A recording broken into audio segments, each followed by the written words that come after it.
You look so beautiful. I'm so happy to be in your presence. Oh, I'm so happy to be here. Thank you. She once said she wouldn't get out of bed for less than $10,000 a day, and the world didn't doubt her for a second. Linda Evangelista wasn't just another model, the face that could sell anything, the woman who turned the runway into a stage and the camera into her personal mirror. But behind the perfection that defined an era was a truth the world never saw, a fear of fading, of becoming invisible in an industry that worships youth one day and forgets it the next. This is the story of the woman who dared to be perfect and paid the price for it. Seedling small-town girl with impossible dreams. Before she became a global icon, Linda was just a quiet girl from St. Catharines, Ontario, a small Canadian town where ambition was seen as vanity and glamour was something that only existed on TV. Born in 1965 to Italian parents, she grew up in a strict Catholic home where modesty wasn't just encouraged, it was expected. Her mother worked at a factory, her father painted houses, and Linda dreamed of something bigger than routine. She was fascinated by beauty, by transformation, the idea that with a change of clothes, hair, or expression, you could become someone else entirely. At 16, she entered a local beauty pageant, and though she didn't win, someone in the audience saw something extraordinary. A modeling scout from elite model management told her she had a face for Paris. It was both a promise and a prophecy. Soon, she was in New York City, young, hopeful, and completely unprepared for what waited behind the glamour. The early years were brutal. She was told she was too short, too commercial, too plain. Agencies didn't know what to do with her. The face that would later define high fashion was, at first, considered not distinctive enough. But Linda had something that couldn't be ignored: discipline. She studied her body like an athlete, her poses like choreography, her expressions like a language. She watched the great photographers and learned how light fell across a face, how emotion could live in stillness. Every rejection only made her sharper. Then came the haircut. 1988. Photographer Peter Lindbergh looked at Linda one day and said, "If you cut your hair short, you'll change everything." It sounded insane. Models protected their beauty like armor. But Linda took the risk. When she walked into a studio with her new boyish crop, the industry gasped. Suddenly, she wasn't just another model, she was the future. The haircut became one of the most iconic transformations in fashion history. Overnight, Linda Evangelista went from struggling to legendary. From that moment on, she wasn't chasing the camera was chasing her. Vogue, Harper's Bazaar, Elle, she wasn't just on their covers, she defined them. With Naomi Campbell, Cindy Crawford, Christy Turlington, and Claudia Schiffer, she became part of the sacred circle, the Big Five. They weren't just models. They were supermodels. Women who didn't just wear fashion, they were fashion itself. When they entered a room, the air changed. Designers like Gianni Versace, Karl Lagerfeld, and Dolce & Gabbana didn't just hire them, they built shows around them. Linda's face became a kind of myth, flawless symmetry, cold elegance, eyes that could tell stories without moving. And yet, behind every pose, there was perfectionism bordering on obsession. She would spend hours adjusting every detail before a shoot, rehearsing her movements until the photographers were in awe. She wasn't satisfied with beautiful. She wanted to be unforgettable. It was Linda who famously said, "We don't wake up for less than $10,000 a day." It wasn't arrogance, it was a statement of power. A declaration that the women who once stood silently behind clothes were now the stars themselves. The line became the slogan of the 1990s, bold, unapologetic, and dripping with confidence. But that confidence came at a cost. The higher you rise, the thinner the air becomes. The more perfect you appear, the less human you're allowed to be. Fashion, in the 90s, was a kingdom built on illusion.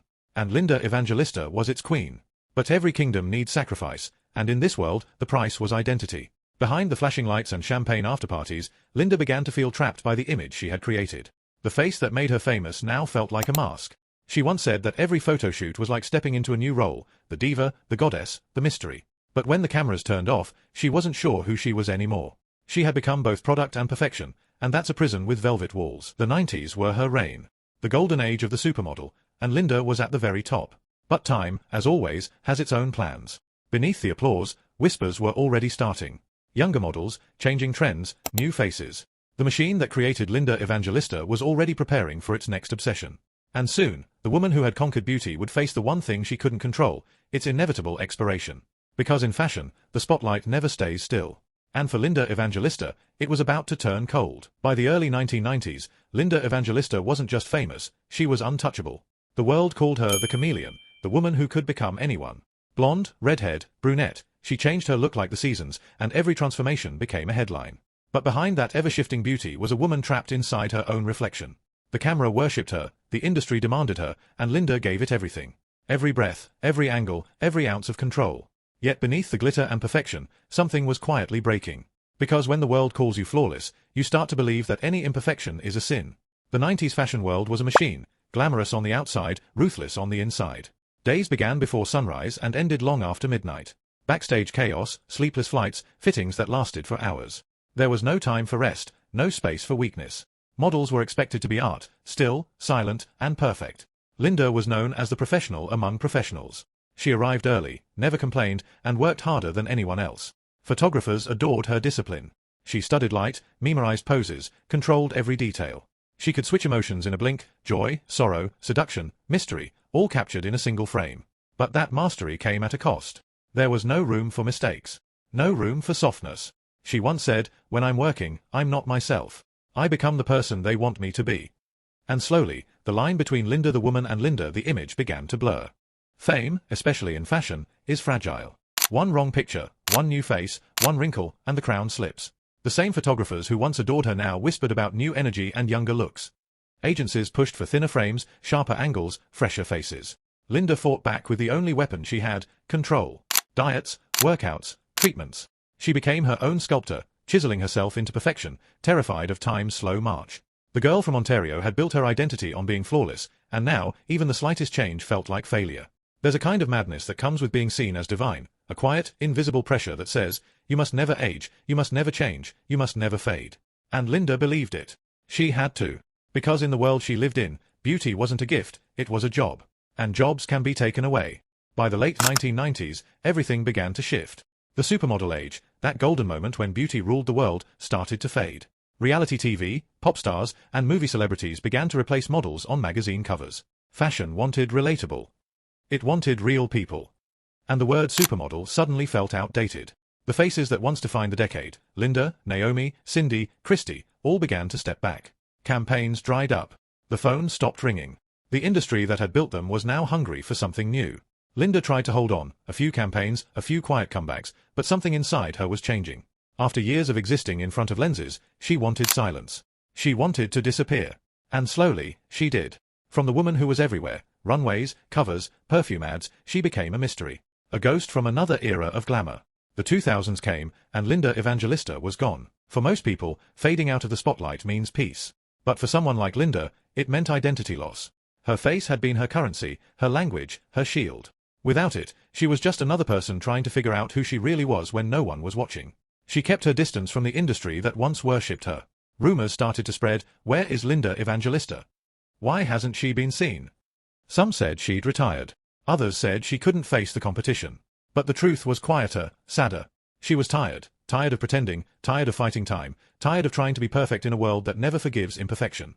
She wanted to feel human again. But even away from cameras, the mirror still followed her. The face that had been her masterpiece now felt like a burden. And then came the promise, a modern miracle, the new age of non-surgical beauty. It was marketed as safe, easy, risk-free. A quick treatment that could freeze fat and sculpt the face to eternal youth.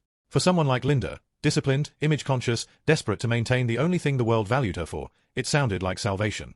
After decades of being the face of perfection, she thought, maybe this will help me stay that way. But beauty, once again, had a hidden cost. And this time, it would come not in whispers, but in scars. In 2016, Linda Evangelista vanished completely. No interviews, no red carpets, no appearances. Her social media went silent.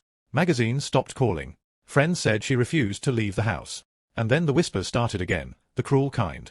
What happened to her face? She doesn't look like Linda anymore. She ruined herself. But the truth was something far more tragic, something she couldn't yet bring herself to say. Because the treatment that promised eternal youth had betrayed her in the worst possible way. It had unsculpted her. It had destroyed her. And soon, the world would see the price Linda Evangelista paid for chasing perfection. A price far higher than fame, fortune, or beauty itself. By 2016, Linda Evangelista had become a ghost. No public appearances, no new campaigns, no trace of the once most photographed woman in the world. For someone whose face had been everywhere, from Paris to Milan to New York, her sudden disappearance felt almost eerie. Fans asked, where did Linda go? The fashion world, busy with its next obsession, simply shrugged. But behind closed doors, in a quiet apartment far from the lights and cameras, Linda Evangelista was hiding, not from fame, but from her reflection. Because what she saw in the mirror was no longer the woman she had spent her whole life perfecting. It started with a simple idea, one final touch, one small procedure to keep her face sharp and her features defined. The treatment was called cool sculpting. It was marketed everywhere as a safe, non-invasive cosmetic procedure that freezes away fat. A quick fix, no surgery, no downtime, no scars. The kind of promise the beauty industry loves to sell, especially to women told that youth is their worth. Linda had trusted science, trusted the doctors, trusted the marketing that said it was safe. She had spent her life sculpting her image, so why would this be any different? She thought it was just maintenance, a simple step to stay camera-ready. But what happened next was the exact opposite of beauty. Months after the procedure, Linda began to notice something strange. Instead of shrinking, the areas she treated began to grow. Her skin hardened. Her face and neck started to swell in unnatural ways. At first, she thought it was just inflammation, something temporary. But the swelling never went away. It got worse. Doctors later confirmed the rare diagnosis, paradoxical adipose hyperplasia, PAH. A 1 in several thousand side effect where, instead of destroying fat cells, the treatment multiplies them, creating firm, enlarged masses under the skin that can't be removed without surgery. It wasn't just physical disfigurement, it was betrayal. Her own body had turned against her. The woman who once represented the ideal of beauty now looked into a mirror and saw a stranger staring back. For someone like Linda, whose entire identity was built on her face, the psychological impact was devastating. She said later in interviews, "I became brutally disfigured." Those 3 words carried decades of pain, not vanity, but grief. She stopped going out, stopped meeting friends, stopped looking at herself. Photographers who once begged to capture her now existed in a world she couldn't bear to face. She wore scarves and hats to hide her features when she left the house, if she left at all. "I couldn't look in the mirror," she said. "I didn't recognize myself. I felt like I didn't exist anymore." The irony was cruel. The face that once defined an era of fashion had now become the reason she vanished from it. For 5 long years, Linda Evangelista disappeared completely. No interviews. No photos. No statements. The media speculated, fans guessed, but no one knew the truth. And in that silence, the fashion world, once obsessed with her, simply moved on. That's how the industry works. One season you're worshipped, the next, you're forgotten.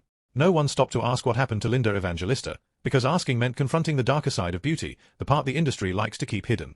Behind every filtered photo, every effortless look, there's fear, fear of aging, fear of change, fear of becoming irrelevant.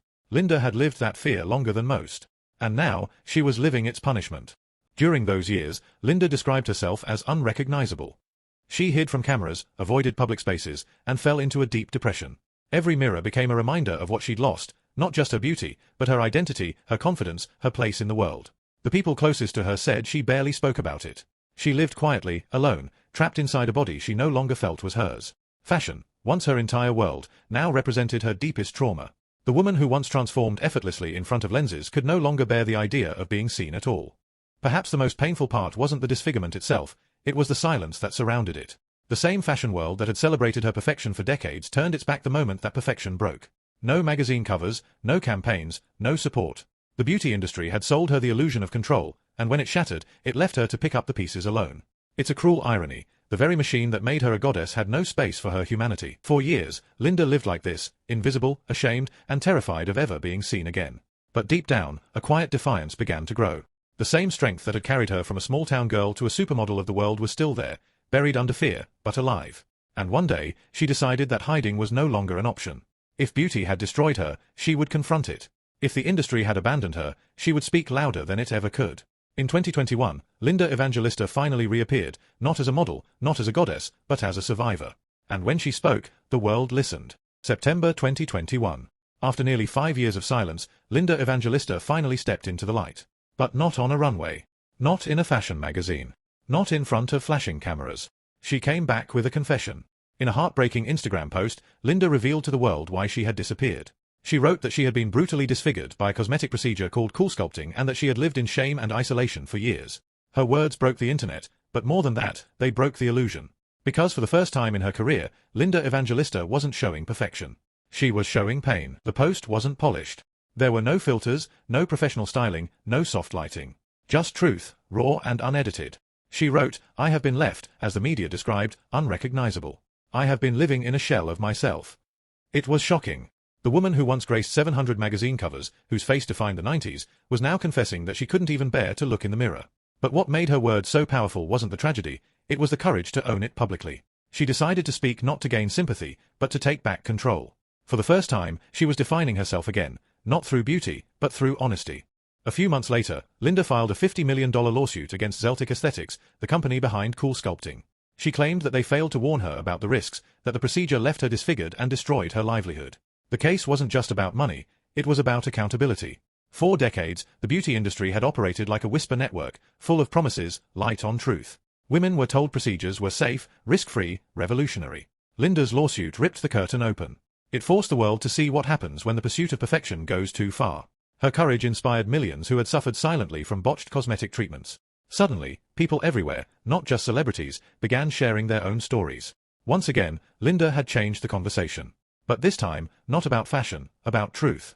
Vogue announced something that no one expected. Linda Evangelista was returning to the cover. It wasn't a comeback story, it was a reclamation. Photographed by Stephen Meisel, the same man who captured her in her prime, Linda appeared wrapped in scarves, soft fabrics, and shadows. It wasn't about hiding her face. It was about redefining what it meant to be seen. She said in the interview, "I can't live like this anymore, in hiding and shame." Her voice trembled, but it carried weight. The woman who once symbolized perfection was now redefining beauty itself, not as flawlessness, but as resilience. The photos were hauntingly beautiful. You could see both strength and sorrow, vulnerability and power. Linda wasn't trying to be the old Linda Evangelista, she was becoming something new, something stronger. Even with her public return, Linda admitted that the scars ran deeper than anyone could see. She still struggled with self-image, with stepping in front of a mirror, with facing cameras that once adored her. "If I walk into a room, I feel sick," she confessed. "I still can't look at myself without wanting to cry." Her words revealed a truth many never talk about, that beauty, once treated as currency, can also become a cage. She had spent her entire life perfecting an image that the world demanded from her, only to lose everything when that image cracked. But here's what made her story powerful: she didn't stay broken. In the years since her revelation, Linda Evangelista has become a quiet force in conversations about self-image, aging, and the dark side of perfection. She isn't preaching against beauty, she's exposing the cost of chasing it endlessly. When she appears now, at fashion events, in quiet interviews, at the Met Gala alongside the very photographers who once defined her, it's not as a ghost of her former self. It's as someone who has lived both sides of the mirror. Her face tells a different story now, not one of flawlessness, but of survival. Linda Evangelista will always be remembered as one of the greatest supermodels who ever lived. But her legacy isn't just the runway walks or the magazine covers. It's the courage to say, "This happened to me." To admit fear. To stand before the world, no longer perfect, and still claim her power. In a culture obsessed with youth and symmetry, she became something even rarer, real. When asked if she forgave herself for what happened, Linda paused and said softly, "I'm still working on that." That line said everything. Because healing isn't instant. It's not glamorous. It's not filtered. But it's honest, and that honesty is what makes her story unforgettable. Today, Linda Evangelista no longer hides from the mirror. She faces it, not to admire what she sees, but to honor everything she survived. The face that once represented impossible beauty now stands for something far more important: truth. And maybe that's the greatest transformation of all. Because in the end, Linda Evangelista didn't just define beauty. She exposed it. She endured it. And she reclaimed it, on her own terms. And that, more than any runway, any campaign, or any photograph, is what makes her timeless.